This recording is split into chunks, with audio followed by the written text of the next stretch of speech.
Let me start with something I see over and over again.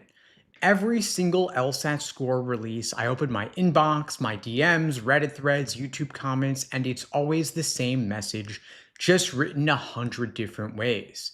Steve, I don't get it. I didn't panic. I didn't blank out.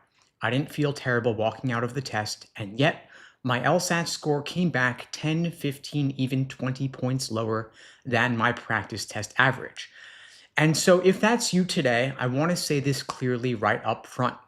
You're not alone, you're not crazy, and this is not just you suddenly forgetting how to take the LSAT.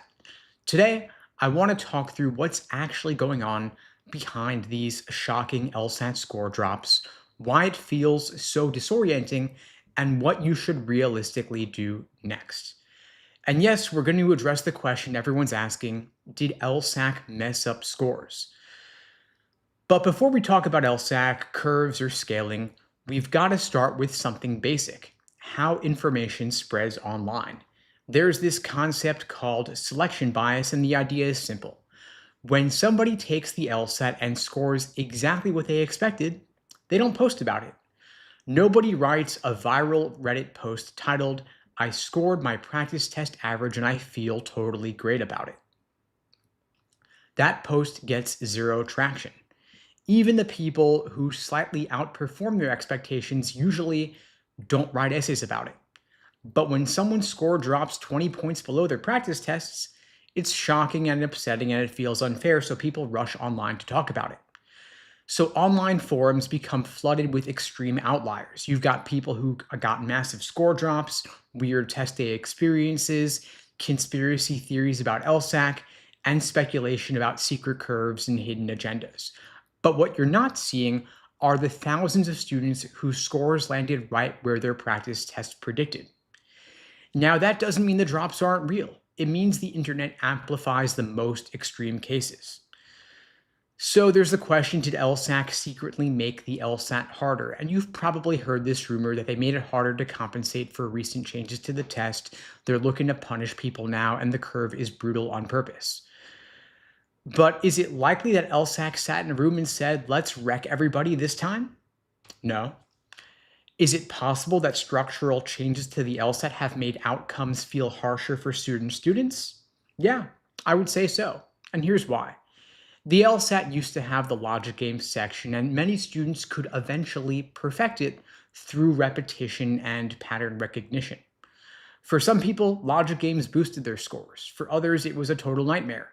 And so when the test shifted and that section was replaced with more logical reasoning, the impact wasn't neutral. It helped some folks, hurt others. Logical reasoning rewards your ability to read precisely, to engage in abstract thinking, to recognize traps, to engage in consistency under pressure, and some students will thrive here, and others don't. So right away, you've got winners and losers, even if the overall difficulty of the LSAT hasn't changed.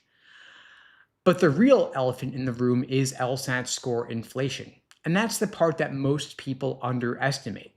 Over the past several years, LSAT scores have inflated significantly, in part because the LSAT's shorter. That leads to less fatigue, endurance is less of a factor, and you have a more flexible format. And so, most importantly, a dramatic rise in approved accommodations for extra time and extra breaks. And all of that pushes scores up. And this is not just a guess. You can see this clearly in the law school data. Top law schools now routinely report median LSAT scores that would have been unthinkable a decade ago.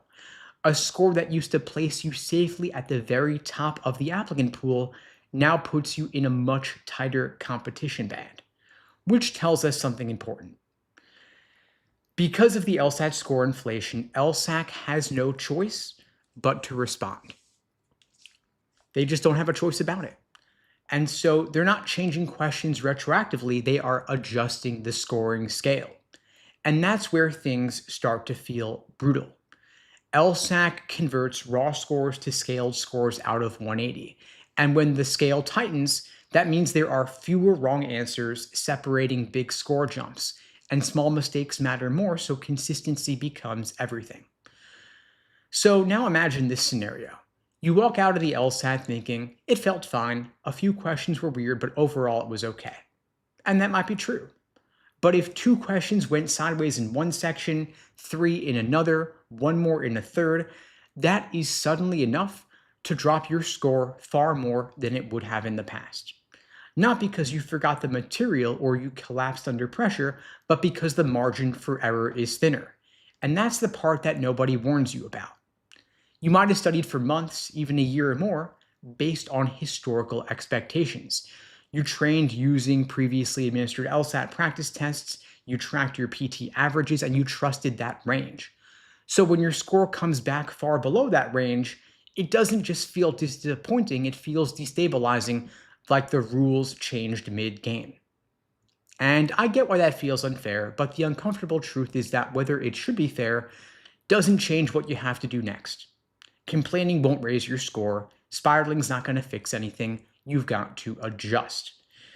Now, a lower than expected score doesn't mean you're suddenly bad at the LSAT or your intelligence regressed or your law school goals are dead. It just means the LSAT is less forgiving. And that changes how you prepare. When the scale tightens, the game changes. You can't win by just getting better at medium difficulty questions because everybody gets those. The differentiator now is how well can you handle the hardest questions on the test, especially in logical reasoning, because it now makes up 2/3 of your score. That means any gains you make in your understanding of logical reasoning are compounded or doubled across the two sections. Any weaknesses are amplified, and your sloppy reasoning here is punished. So if you're crushing the middle, but you're leaking points at the top end, the scale is going to expose that. So if you're taking it in April, June, or beyond, you don't need more practice tests or more random drills or more content overload. You need brutal honesty about your weakest question types. You need exposure to the hardest variants of those questions and deep review. That means you're slowing down. You're dissecting wrong answers until you can explain exactly why each wrong answer choice is tempting and why it's ultimately wrong.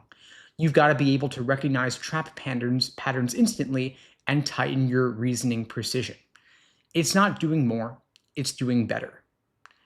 And LSAC does offer score audits if you feel like your score is just wrong and LSAC made a mistake, but those exist mostly as a holdover from the paper test era back when mistakes were more common. Now that the LSAT's fully online, a true scoring error is rare and unlikely. Of course, if your score is so wildly outside your practice test range, if it's so extreme it feels impossible, a score audit might give you peace of mind, but there are a couple of important things you've got to know. Your audited score is final, even if it's lower than your first score, and almost all audits will confirm that original first score. So it's just a sanity check, nothing more than that. So here's what I want you to internalize. Your LSAT score is not a measure of your worth. It's not a verdict on your future or how successful you'll be as an attorney. It's just a snapshot of your reasoning under pressure on one specific day. And that snapshot exists within a changing system.